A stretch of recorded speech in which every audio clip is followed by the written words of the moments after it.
Hi, I'm Zoe. I'm a psychology student from the University of New England. I'm also a primary school teacher and I'm the mother of two small children, a 5-year-old and a 2-year-old. Today I'm going to talk to you about some behaviour modification techniques that you can use if you have a very anxious child or work with an anxious child and you would like to encourage them to learn a new behaviour or try something new. We all know if you've spent time with an anxious child that it can be very difficult for them sometimes to move out of their comfort zone and try new things. But it's such an important life skill for them to make sure that they're not missing out on things through life. So as their parent or somebody who's looking after them, these are some skills that you can help to teach them, and these are some strategies that you can use to build those skills in your child. I've recently been able to use this with my 5-year-old daughter. She can be quite anxious, particularly in unfamiliar surroundings and with unfamiliar people. And for the first time in 5.5 years recently, she has actually been able to say hello back to grown-ups that she's met when she's been out and about, that she has never met before, which has been really exciting for us because that has never happened before. And it's so wonderful to see her building some new confidence and new skills. So I want to share some of those strategies with you that you might be able to use them at home or in your workplace.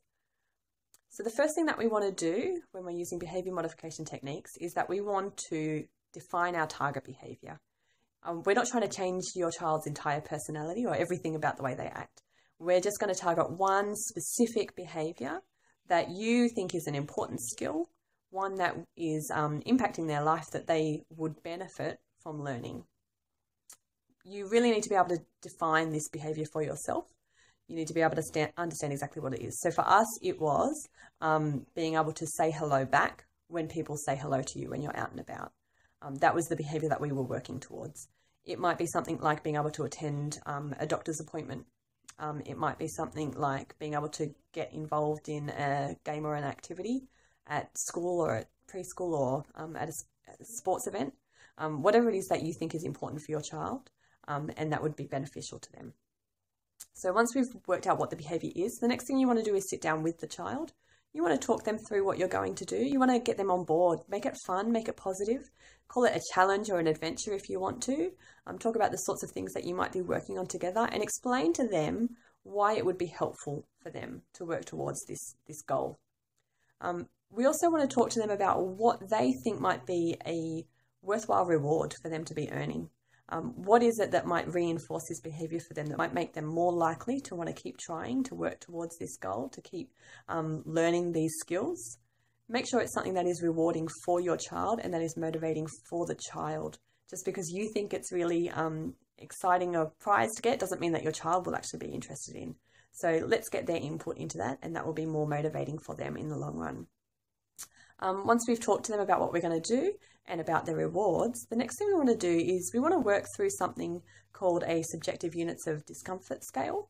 That's sort of just a technical term for a scale where we can rate from 0 to 100, or in the case of a child, you might just want to work from 0 to 10 to make it a bit more conceptually appropriate for them.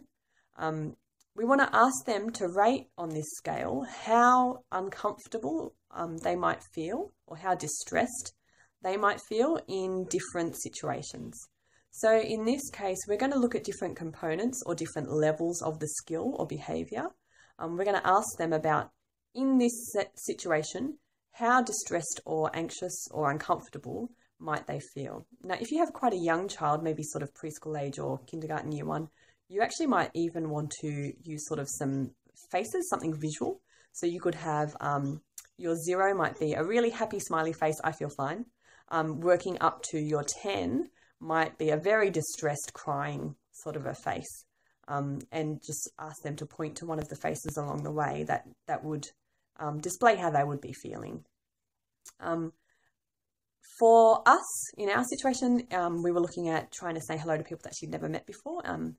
So our levels, the questions that we were asking were things like, what about when you say hello to your good friends? How do you feel?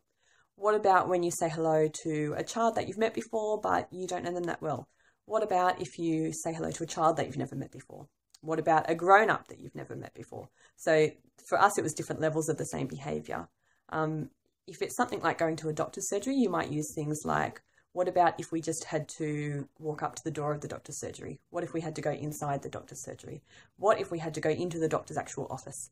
What if you had to say hello to the doctor? Okay, they might be the sorts of levels that you might be splitting this into. Then we're going to use those scores that they give us, that your child gives us, and put those in order from the least distressing or anxiety provoking to the most anxiety provoking. We always want to start with the easiest skill, and we want to try to have at least 10 steps along the way. If we aim to have at least 10 steps, that means that you're going to make sure that none of those steps are too large.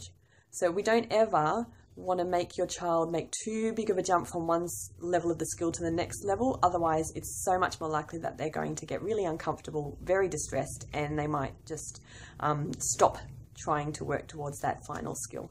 So we want to have lots of steps along the way so that we are only just making them go one step further, just learning a little bit more each time. And that's going to help them experience success and not failure. And we're going to set them up to get motivated and keep engaged in the task. And hopefully we're going to get to that final step if we keep on persevering. Now, the really important thing as you go along the way is every time they try something new, we're going to give them feedback, and we're going to give them as much positive feedback as we possibly can.